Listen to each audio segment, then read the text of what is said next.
Hi, folks, welcome again to another episode of the Reba Ayaz Show.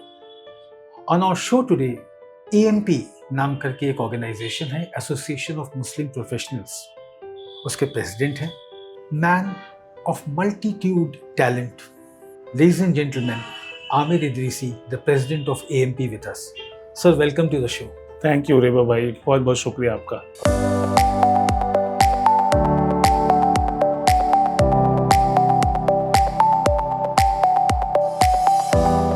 वो हमारे दर्शक हैं जो अभी तक आप तक नहीं पहुंचे हैं, उनको थोड़ा सा अपनी ऑर्गेनाइजेशन के बारे में बताएं कि ये AMP है क्या, और उसके बाद फिर we'll start our further course of questioning. AMP इस वक्त सिक्का राइजुल वक्त है मुल्क में, अल्हम्दुलिल्लाह. आप जहाँ जाएंगे वहाँ AMP को पाएंगे. जी. आज से तकरीबन 18 साल पहले 2007-8 की बात है, जब हम लोगों ने इस कॉन्सेप्ट की शुरुआत शहर बॉम्बे से बहुत छोटे पैमाने पे की थी. और आज पिछले 18 सालों में अल्हम्दुलिल्लाह AMP पूरे मुल्क में फैल चुका है. तकरीबन 200 शहरों में AMP की ब्रांचेस कायम हैं और तकरीबन 400 शहरों में AMP के वॉलंटियर्स, पार्टनर्स और उनके चाहने वाले एसोसिएट्स मौजूद हैं. और बहुत सारा जो कंप्लीट फोकस है ऑर्गेनाइजेशन का, वो एजुकेशन, इकोनॉमिक डेवलपमेंट और ओवरऑल एम्पावरमेंट है मुस्लिम कम्युनिटी का. हम सोचते हैं कि जब तक एजुकेशन और एम्प्लॉयमेंट में तरक्की हासिल नहीं की जाएगी, जब तक हम इस मुल्क की तरक्की में इक्वली कंट्रीब्यूट नहीं कर पाएंगे.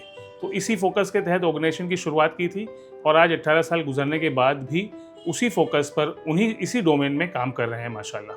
He is a very modest man, बहुत सिंपल इंसान है, लेकिन मैन ऑफ एक्सट्रीम पोटेंशियल. इन्होंने पूरा जिसको आप समझे ना कि एजुकेशन को लेकर ज़कात our main concept of this interview is of course to understand what he is doing and then how as viewers we can help him to achieve the goal. ज़कात की जहाँ तक हम लोग बात करते हैं, वो वर्ल्ड के सारे मुसलमान, रमज़ान एक ऐसा महीना होता है जिसमें चूज करते हैं देना. बिल्कुल. वो करीबन 2.5% होता है आपकी इनकम को लेकर. बिल्कुल. अब वो ज़कात जो है वो दो किस्म की होती हैं. एक तो होता है ट्रेडिशनल ज़कात, भाई किसी को पैसे की ज़रूरत है, आपने इमीडिएटली उनकी मदद कर दी. किसी को राशन पानी चाहिए, आपने रिलीफ एक्टिविटीज बेसिकली. तो वो बड़ा ट्रांजिएंट है, that is not very long lasting. Exactly. जब आपके बारे में मैंने अपनी रिसर्च करी, जब आपके बारे में मैंने पढ़ा, आपका जो ज़कात का कॉन्सेप्ट है वो बहुत ही स्ट्रक्चर्ड लगा. अल्हम्दुलिल्लाह. तो थोड़ा सा ज़कात के बारे में आप मुझको बताएं, उसके बाद फिर I will talk about your organisations which are related to Zakat Foundation. Please continue. Basically देखिए, ज़कात एक आफाकी निज़ाम है, ये अल्लाह का दिया हुआ निज़ाम है. उस लिहाज से हमारा ये मानना है कि ये एक परफेक्ट सिस्टम है. अगर इसको अच्छी तरह से इम्प्लीमेंट किया जाए तो मैं समझता हूँ दुनिया के तमाम इकोनॉमिक प्रॉब्लम्स को सॉल्व किया जा सकता है. This is the economic solution which Islam has given to entire mankind. सिर्फ मुसलमानों के लिए नहीं है, ये पूरी दुनिया के मसाइल को हल कर सकता है. अनफॉर्चुनेटली हम लोगों ने इसके ट्रू पोटेंशियल को अब तक रियलाइज़ नहीं किया है, जिसकी वजह से हम अभी भी समाज में गरीबी, या आप कह सकते हैं ना बराबरी जिसको कहते हैं, या कहते हैं कि बहुत सारे लोग आज भी महरूम हैं. ये सिर्फ इसलिए है कि हम लोगों ने ज़कात का बेहतर इस्तेमाल नहीं किया है. अगर हम इसका बेहतर इस्तेमाल करने लगें, इसके ट्रू पोटेंशियल को समझने लगें और 100% स्ट्रेटेजिक यूटिलाइजेशन करने लगें, तो मैं समझता हूँ कि कम से कम गरीबी इस दुनिया से ख़त्म की जा सकती है. जी देखिए, मुझे ऐसा लगता है, मेरा ऑब्जर्वेशन जो है वो भी हम इनसे क्रॉस चेक करेंगे और फर्दर बात भी करेंगे. सर, ऐसा स्टैटिस्टिक्स ऐसा कहती हैं कि हिंदुस्तान में thousands and thousands of crore की ज़कात जाती है. बिल्कुल. ये किस हद तक ट्रू है? अलग अलग लोग, कोई यहाँ इस पर कोई बड़ी रिसर्च मौजूद नहीं है मुल्क में. सबसे पहली ज़रूरत है कि ज़कात पर भी एक ऑर्गेनाइज्ड रिसर्च होनी चाहिए. हम रिक्वेस्ट करेंगे जो यूनिवर्सिटीज़ हैं, इस्लामिक स्टडीज़ के डिपार्टमेंट हैं, या सोशल डेवलपमेंट की जो डिपार्टमेंट्स हैं, स्टैटिस्टिक्स वाले जो लोग हैं, ये सब लोगों ने कहीं ना कहीं ज़कात को भी अपना सब्जेक्ट बनाना चाहिए और उस पर एक कॉम्प्रिहेंसिव रिसर्च की ज़रूरत है. लेकिन अगर एक अप्रॉक्सीमेशन करने की बात हो तो मैं समझता हूँ कि मिनिमम 15,000 करोड़ रुपए की ज़कात हिंदुस्तानी मुसलमान हर साल निकालते हैं और ख़र्च करते हैं. ये नंबर बढ़कर कहीं 45,000 से 50,000 करोड़ तक पहुंच सकता है. मेरे पास अपना एक इक्वेशन है ये नंबर्स आपके सामने कहने का. वो इक्वेशन ये है कि मुल्क में मुसलमानों की तकरीबन आबादी जो है वो 20 करोड़ के लगभग है. आप समझें, उस 20 करोड़ में आप समझें कि 20, अगर फैमिलीज़ अगर आप कंसिडर करें तो divide by 5, so it comes somewhere around 4 crore families are there of Muslims in India. और ये नंबर आप जो गवर्नमेंट का नेशनल फैमिली सर्वे है उसके करीब करीब मैच करेगा. आप उसको देखेंगे तो अब उसमें आप ये माने कि उन 4 करोड़ फैमिलीज़ में से तकरीबन 25% लोग ज़कात देते हैं, ऐसा मान के चले हम, तो वो हो जाता है 1 करोड़। 1 करोड़ फैमिलीज़ हिंदुस्तान में ज़कात देती है हर साल। उसमें ये जो मैं फैमिलीज़ की बात कर रहा हूँ, उसमें आप ये समझें कि गवर्नमेंट का ही डेटा है, तकरीबन 35% जो मुसलमान हैं वो बिल्कुल बीपीएल से नीचे हैं, बिलो पॉवर्टी लाइन है, तो वो 35% हो गए। अब बचे जो बाकी 65% मुसलमान, उसमें से मैं ये कंसिडर कर रहा हूँ कि एक 15-20% तबका ऐसा है जो बहुत गरीब है, बीपीएल से तो ऊपर है लेकिन फिर भी बहुत गरीब है। तो आप आधी आबादी को निकाल दीजिए, बची आधी आबादी जो 50% है मुसलमानों की, उसमें 15-20% लोग मिडिल क्लास हैं, लोअर मिडिल क्लास हैं, और उसके ऊपर कुछ अपर मिडिल क्लास है, और उसके ऊपर कुछ एफ्लुएंट मुस्लिम क्लास है। तो उस हिसाब से मेरा कैलकुलेशन है कि तकरीबन 1 करोड़ फैमिलीज इस वक्त ज़कात देती हैं। उसमें से आधी फैमिलीज ऐसी हैं जिनको आप मिनिमम थ्रेशोल्ड पे मान लें। आज की डेट में ज़कात का मिनिमम थ्रेशोल्ड 15,000 रुपये है कि अगर कोई ज़कात के निकालने के लिए एलिजिबल है तो उसको मिनिमम 15,000 रुपये ज़कात निकालनी पड़ेगी। तो वो 15,000 रुपये निकालने हैं, और बकिया लोग जो है वो अपनी इस्तिताअत के मुताबिक निकालते हैं। तो जो हमने कैलकुलेशन किया है तो वो रकम कम से कम 15,000 करोड़ रुपए के करीब बनती है जो हिंदुस्तानी मुसलमान ज़कात के तौर पर निकालते हैं। और जो लोग एफ्लुएंट क्लास हैं उनका कैलकुलेशन आप इसमें मिलाएंगे और बहुत सारे कैलकुलेशंस करेंगे तो ये रकम 30,000 40,000 करोड़ तक पहुँचती है, जो एक बहुत बड़ा अमाउंट है जिससे बहुत कुछ किया जा सकता है। और आज का ज़कात लेने वाला कल ज़कात देने वाला बन जाए, ये सूरत हाल ज़कात की होनी चाहिए। You should hear it again what he said. Educated man, engineer by profession. Look at his research.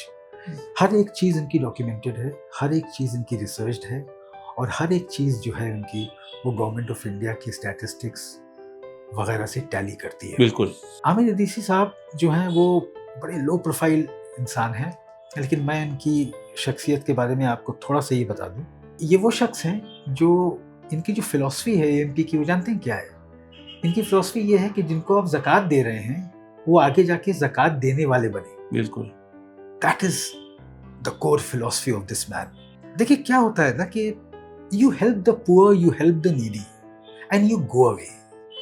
आपने किसी की मदद करी, आपने आपको अच्छा फील हुआ, you felt very nice, empathy आई आपके पास आपने। लेकिन ये वो आदमी है जो वो स्टूडेंट को, वो पुअर फैमिलीज को लास्ट तक नहीं छोड़ते जब तक वो अपने पैरों पे ना खड़ा हो जाए। मैं आपको सलाम करता हूँ आपके इस एफर्ट। थैंक यू, जज़ाकल्लाह, thank you so much. We'll also talk about Aamir Idrisi's initiative। अब ज़कात फाउंडेशन, ज़कात आपकी एक ऑर्गेनाइजेशन है जो एएमपी ज़कात फंड, एएमपी ज़कात फंड है, जिसमें आपका डेफिनेटली ज़कात के आपके कलेक्शंस और वो सब। बिल्कुल। लेकिन उससे ज़्यादा इम्पोर्टेंट एक चीज़ देखने को आ रही है जो आपने रेवोल्यूशनाइज किया है, वो है डिजिटल ज़कात, विच इज़ नोन एज ज़कात indiazakat.com। उसके बारे में थोड़ा बताएं। Basically suppose someone wants to pay an X amount to you, तो उसके बारे में पूरा बताइए, सो दैट कि I am sure the people who will listen to this interview, मैं अपने ड्यू कोर्स ऑफ इंटरव्यू में सारी डिटेल्स भी फ्लैश करूंगा, but let's hear it from the horse's mouth. जी बताएं। सबसे पहले तो मैं एएमपी ज़कात फंड के बारे में आपको बताना चाहता हूँ कि एएमपी की शुरुआत तकरीबन 2008 में हुई। बहुत छोटी छोटी एक्टिविटीज़ से हमने शुरुआत की। इनिशियल डेज़ में ये लोग कहते थे कि ज़कात फ़ंड इकट्ठा किया जाए, उसके ज़रिए काम किया जाए, मगर हम लोगों ने इनिशियली इस पर काम नहीं शुरू किया। उसके पीछे एक स्ट्रेटेजी थी कि ऑर्गेनाइजेशन शुरू करते साथ ही किसी फिनेंशियल मैटर में नहीं जाना चाहिए। तो हम लोगों ने ये तय किया कि जब ऑर्गेनाइजेशन को थोड़ा सा इस्टेब्लिश करेंगे उसके बाद इस प्रोजेक्ट पर काम करेंगे। 2013 में हम लोगों ने एएमपी का एक छोटा सा ज़कात फंड लॉन्च किया, वो भी मिड रमज़ान, जैसे आज इत्तेफाक से वो 13 या 14 रमज़ान ही था। अच्छा। जब हम लोगों ने एएमपी ज़कात फंड को लॉन्च किया था। और उसमें हम लोगों ने हमारे members, the corest of the core member, public भी नहीं, उनसे 2 लाख रुपए की मामूली रकम हमने जमा की, 2 लाख रुपए ज़कात जमा किए, और उस 2 लाख से 1 लाख रुपए एजुकेशन में 10 बच्चों की मदद की, और 1 लाख रुपए से 7 लोगों की को छोटा मोटा कारोबार शुरू करने में मदद की। 17 बेनिफिशियरीज थे 2013 में एएमपी ज़कात फंड के। Only 17 beneficiaries, 2 lakh rupees on total cash amount of 2 lakh rupees. और उसमें हमने 100% ज़कात डिस्बर्स किया। ज़कात का कलेक्शन से ज़्यादा हमने ये फोकस किया कि ज़कात से जुड़ी हुई जो एक नैरेटिव है, एक जो ट्रेंड है, वो सेट किया जाए कम्युनिटी में। तो हमने कहा कि ये ज़कात सिर्फ एजुकेशन और इकोनॉमिक डेवलपमेंट के लिए इस्तेमाल होगी, नंबर 1। नंबर 2, हमने ये कहा कि इसमें 0% एडमिनिस्ट्रेटिव कॉस्ट इन्वॉल्व होगी, यानी जितना पैसा जमा होगा उतना खर्च करेंगे। इसके मैनेजमेंट में जो भी खर्च लगता है वो हम अपनी तरफ से करते हैं, एएमपी अपनी तरफ से खर्च करती है। तीसरा, हमने ये फोकस किया कि इसका इस्तेमाल ना सिर्फ बड़े शहरों में बल्कि रूरल इंडिया में किया जाएगा, इसको बहुत स्ट्रांगली बोला। चौथी बात हमने ये की कि ये इसका मकसद जो होगा वो ज़कात लेने वाले को ज़कात देने वाला बनाना हो। तो इन 4 चीज़ों को हमने बड़े ज़ोर और शोर से बोलना शुरू किया। हमारा फंड तो सिर्फ 2 लाख रुपए का था, लेकिन ये हमारी बातें मुझे लगता है 2 करोड़ 200 करोड़ की थी, जिसको हमने पूरे हिंदुस्तान में फैलाया।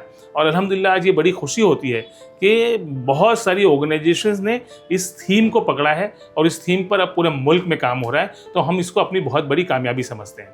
रही बात फंड्स की और कलेक्शंस की, तो अब हर साल हम लोग तकरीबन 2 से 2.5 करोड़ रुपए जमा करके लोगों में तकसीम करते हैं। अब ये जो 2025 की जो रिपोर्ट रहेगी वो आप देखें हमारी रिपोर्ट, तो 2.64 करोड़ रुपीस का डिसबर्समेंट हमने किया है। 4,000 से ज़्यादा बेनिफिशियरीज़ हैं और उसमें हायर एजुकेशन के ऊपर तकरीबन 80-90 लाख रुपए खर्च हुए हैं, ऑर्फन एंड पुअर सपोर्ट पर तकरीबन 60 लाख रुपए खर्च हुए हैं, सेल्फ एम्प्लॉयमेंट पर तकरीबन 61 लाख रुपए खर्च हुए हैं। तो इस तरह से इन अलग अलग मदों में हम लोगों की मदद करते हैं। ख़ासतौर पर उसमें हम लोगों ने एक सेगमेंट और बनाया है, उलमा को छोटे मोटे रोज़गार से जोड़ना। उसमें भी हम लोगों ने तकरीबन 40 उलमा को छोटा मोटा कारोबार शुरू कराया मुल्क के अलग अलग हिस्सों में। तो ये रहा एएमपी ज़कात फ़ंड। तो ये पिछले 13 सालों से चल रहा है, बहुत कामयाब चल रहा है अल्हम्दुलिल्लाह। इसी दौरान चूँकि हम लोग सारे लोग प्रोफेशनल्स हैं, कॉर्पोरेट से वाबस्ता लोग हैं, तो हमने जब से शुरू किया था तो एक और ख़ास बात थी कि नो कैश डोनेशंस। ये सारा निज़ाम कंप्लीट ऑनलाइन मैकेनिज्म पर डिपेंड करता है। Everything is in bank entry and that is how zakat.com was born. तो हम शुरू से इसी तरह से काम कर रहे हैं कि सारा बैंक के निज़ाम के तहत काम करेंगे, बैंक सिस्टम के साथ काम करेंगे, नो कैश एंट्रीज। और उसके बाद जो है लॉकडाउन का जब पीरियड आया, कोविड पीरियड, लॉकडाउन पीरियड, जब पूरे एक बड़ा डिसरप्शन हुआ पूरी दुनिया में, हमने उस समय 2020 में रमज़ान से एक दिन पहले इंडिया का पहला और वाहिद ज़कात based crowd funding platform launch किया, जिसका नाम है indiazakat.com। ये वेबसाइट, ये जो क्राउड फंडिंग प्लेटफॉर्म है, बहुत छोटी सी शुरुआत इसकी हुई माशाल्लाह, लेकिन अब आप देखेंगे 6 साल इसको मुकम्मल हो रहे हैं और इन 6 सालों में तकरीबन हम लोगों ने इस प्लेटफॉर्म के ज़रिए 30 करोड़ रुपए से ज़्यादा डिसबर्स किए हैं माशाल्लाह। या 30 करोड़ रुपए और कई हज़ार बेनिफिशियरीज़ हैं। और उसका मेजॉरिटी हिस्सा हम लोगों ने एजुकेशन में खर्च किया है, बच्चों की फ़ीस भरने में, चाहे वो हायर एजुकेशन हो या ग्रेजुएशन लेवल पर लोगों की मदद करनी हो या फिर स्कूल एजुकेशन हो।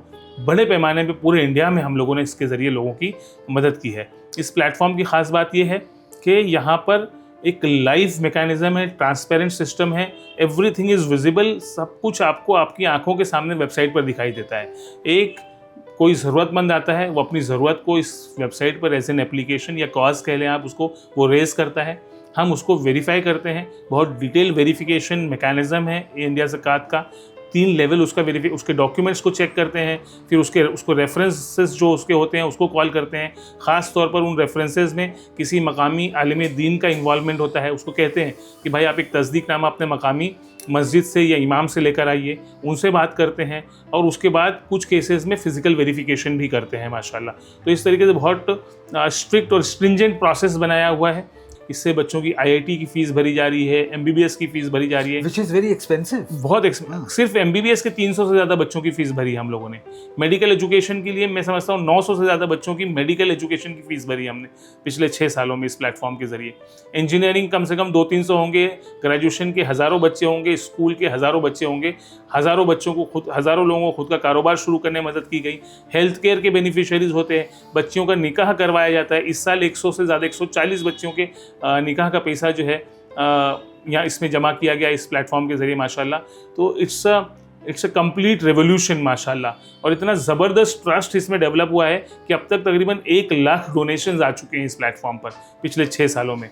यानी अगर 1 लाख बार किसी से डोनेशन लेना हो तो आप खुद समझ सकते हैं कितना मुश्किल काम है, लेकिन because of this transparency, trust, real time basis पे एवरीथिंग इज़ डिस्प्लेड। आप अभी 1000 रुपये डोनेट करेंगे, वो अभी डिस्प्ले करेगा प्लेटफॉर्म पर।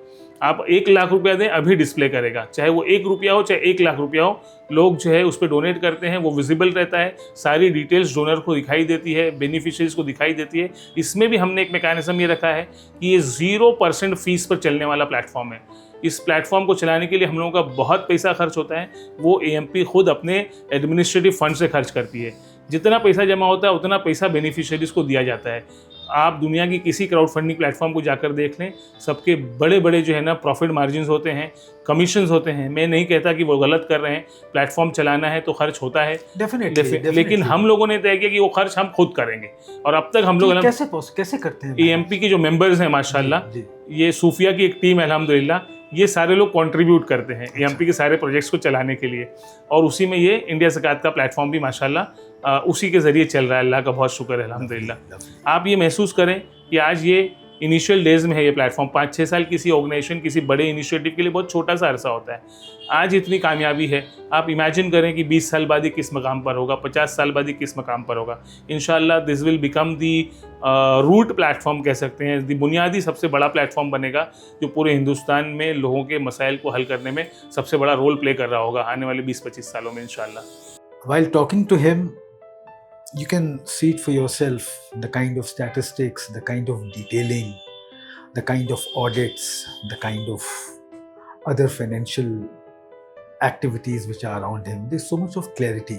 अल्हम्दुलिल्लाह। और देखिए क्या है ना कि ज़कात देने वाले बहुत लोग हैं, लेने वाले जो लोग हैं ना वहाँ थोड़ी सी गड़बड़ी दिखती है, ऐसा मेरा मानना है विद ऑल ड्यू रिस्पेक्ट। एक ऐसी जगह पे डोनेट किया जाए, कंट्रीब्यूट किया जाए, जहां आप अपना कंट्रीब्यूशन देख सकते हैं, डेवलपमेंट देख सकते हैं, and you feel nice and you feel proud कि जिसको आप ज़कात दे रहे हैं वो आने वाले टाइम पे ज़कात देने वाला बन जाए इंशाल्लाह। This man who is sitting next to me, would you believe he is an engineer by profession. He had a job, अच्छी खासी नौकरी थी इनकी। We'll ask him that what was that zing thing, which made him leave a safe job and struggle to make it come to this level. ये अक्सर लोग मुझसे सवाल पूछते हैं रेबा भाई, और मैं बार बार इसका जवाब देकर बड़ी मुझे वो शर्मिंदगी जैसी महसूस होती है। कोई बहुत कमाल नहीं है, ना सिर्फ मैं बल्कि इस तरह बहुत सारे लोगों को करना चाहिए, मैं ऐसा समझता हूँ। और मेरी ऑर्गेनाइजेशन में ना सिर्फ मैं बल्कि हमारे बहुत सारे साथी बिल्कुल इसको प्राइमरी जिम्मेदारी समझ के काम करते हैं माशाल्लाह। इसी वजह से ये ऑर्गेनाइजेशन यहाँ तक पहुँची अल्हम्दुलिल्लाह। मैं बचपन से ही कुछ बड़ा करना चाहता था, पे दर पे कुछ ना कुछ इस तरह के वाक़यात होते रहे जिसने और इनकरेज किया। ख़ास तौर पर अगर मैं सोचूं तो मुझे लगता है कि मेरी वालिदा की तरबियत ख़ास तौर पर इसमें बड़ी अहम रही, जिन्होंने हमेशा ये समझाया कि ना सिर्फ अपने लिए जीना अहम है बल्कि लोगों के लिए, दूसरों के लिए जीना, उनके लिए कुछ करना वो दुनिया का सबसे अहम काम है। इस रमज़ान में एक बड़ा ब्यूटीफुल इनिशिएटिव इन्होंने निकाला है, 1 उम्मा एंड 10,000 फ्यूचर्स। जी, थोड़ा सा उसके बारे में बताएं आप, तो कि ये रमज़ान का मौका चल रहा है। बिल्कुल। And those people who are watching us, I would like them to be benefited with this, तो थोड़ा सा उसके बारे में बताएं। और ड्यूरिंग योर नरेशन वो जो आपका जो वो कॉन्सेप्ट है वो भी हम फ्लैश करेंगे अपने व्यूअर्स। बिल्कुल, इंशाल्लाह। Thank you so much. तो रेबा भाई देखिए, ऐसा है कि हम लोग, मैंने जैसे बताया, हम ये चाहते हैं कि मुल्क में 10,000 बच्चों की तालीमी किफ़ालत इस साल की जाए इंशाल्लाह। उनके बेसिक एजुकेशन को पूरा किया जाए। अगर आप इंडिया में मुसलमानों की एजुकेशनल डेटा पर नज़र दौड़ाएं तो आपको ये मालूम पड़ेगा कि जो सबसे ज़्यादा ड्रॉप आउट रेट है पूरे हिंदुस्तान में किसी कम्युनिटी का, तो वो मुस्लिम कम्युनिटी है। और इसकी सबसे बड़ी वजह गुरबत है। चाहे आप सचर कमेटी की रिपोर्ट चेक कर लें या किसी और रिसर्च कमेटी की रिपोर्ट चेक करें, तो उन्होंने गुरबत को सबसे बड़ा रीज़न बताया है कि गरीबी की वजह से, पैसा नहीं होने की वजह से ये बच्चे तालीम हासिल नहीं कर पाते। बहुत सारी दूसरी वजूहात फिर उसमें कंपाउंड करती हैं, लेकिन बुनियादी वजह गुरबत है। तो हम लोगों को एज अ सल्यूशन कहीं ना कहीं ये कोशिश करनी चाहिए कि ये जो बच्चे आला तालीम हासिल करना चाहते हैं, ज़हीन हैं, मेहनती हैं, काबिलियत है उनके पास, उनको फिनेंशियल सपोर्ट प्रोवाइड किया जाए और उनको कम से कम बेसिक एजुकेशन मुकम्मल करने में सपोर्ट किया जाए। इस बात को नज़र में रखते हुए हम लोगों ने मिशन 10,000 स्टूडेंट्स के नाम से एक कैंपेन लॉन्च किया है।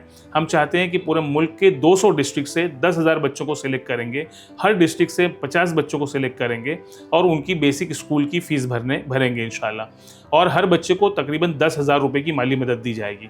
ये मदद करने के लिए हम पूरे मुल्क से 10,000 रेस्पॉन्सिबल लोगों को चाहते हैं कि वो हमारे साथ जुड़ें। 10,000 ऐसे लोग जिनको ये बात समझ में आए, जिनको ऐसे लगे कि ठीक है यार, ये बड़ा अच्छा काम है, हमको इसमें साथ देना चाहिए। हम चाहते हैं कि वो आगे आएँ और इस कैंपेन का हिस्सा बने।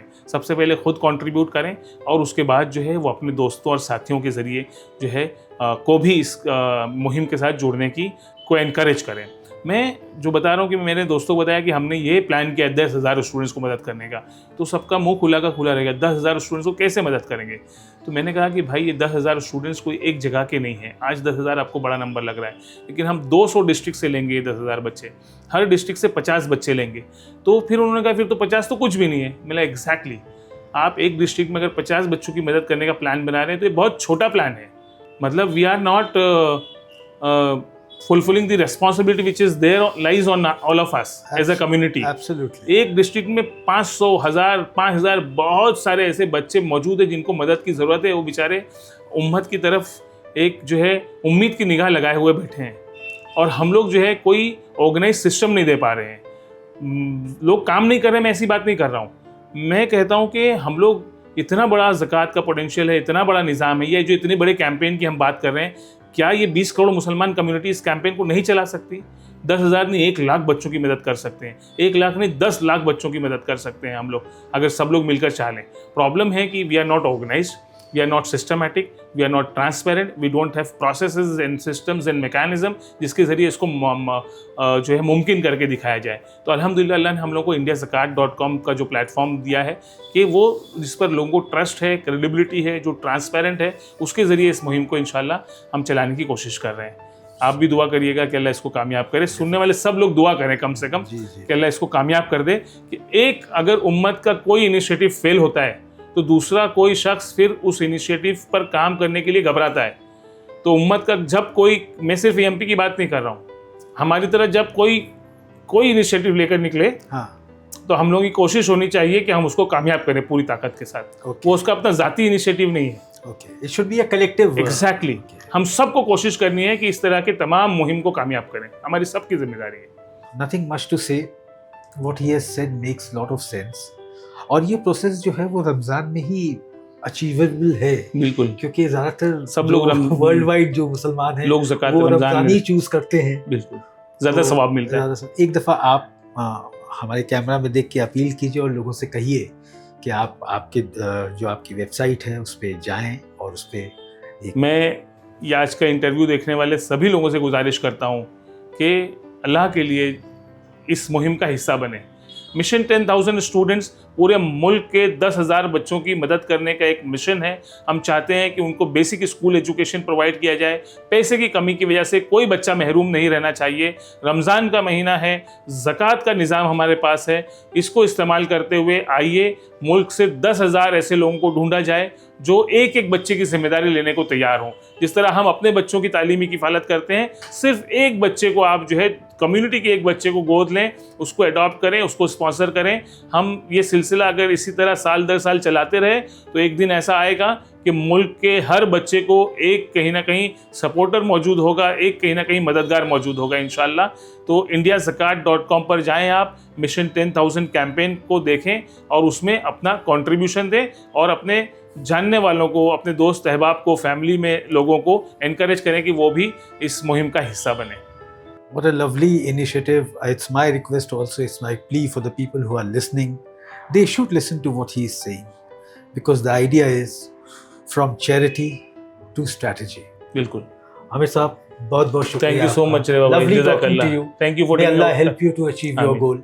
आपने रमज़ान में वक्त निकाला, उसके लिए आपका बहुत बहुत शुक्रिया। बहुत बहुत शुक्रिया। Thank you so much. All right guys, thanks a lot. Keep watching. Thank you.